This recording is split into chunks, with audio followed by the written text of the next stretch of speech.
Press Feed 3 times until you have several RFID labels showing. Press Home. Press the right arrow to scroll to the RFID menu. Press OK. Press the right arrow once to scroll to the Calibrate function. Press Start. Calibration could take up to 2 minutes while the printer is optimizing the RFID settings.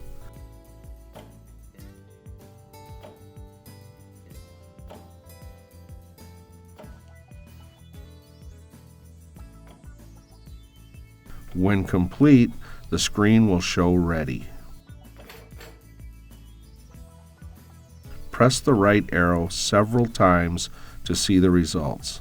Results will vary by type of media. Press Home.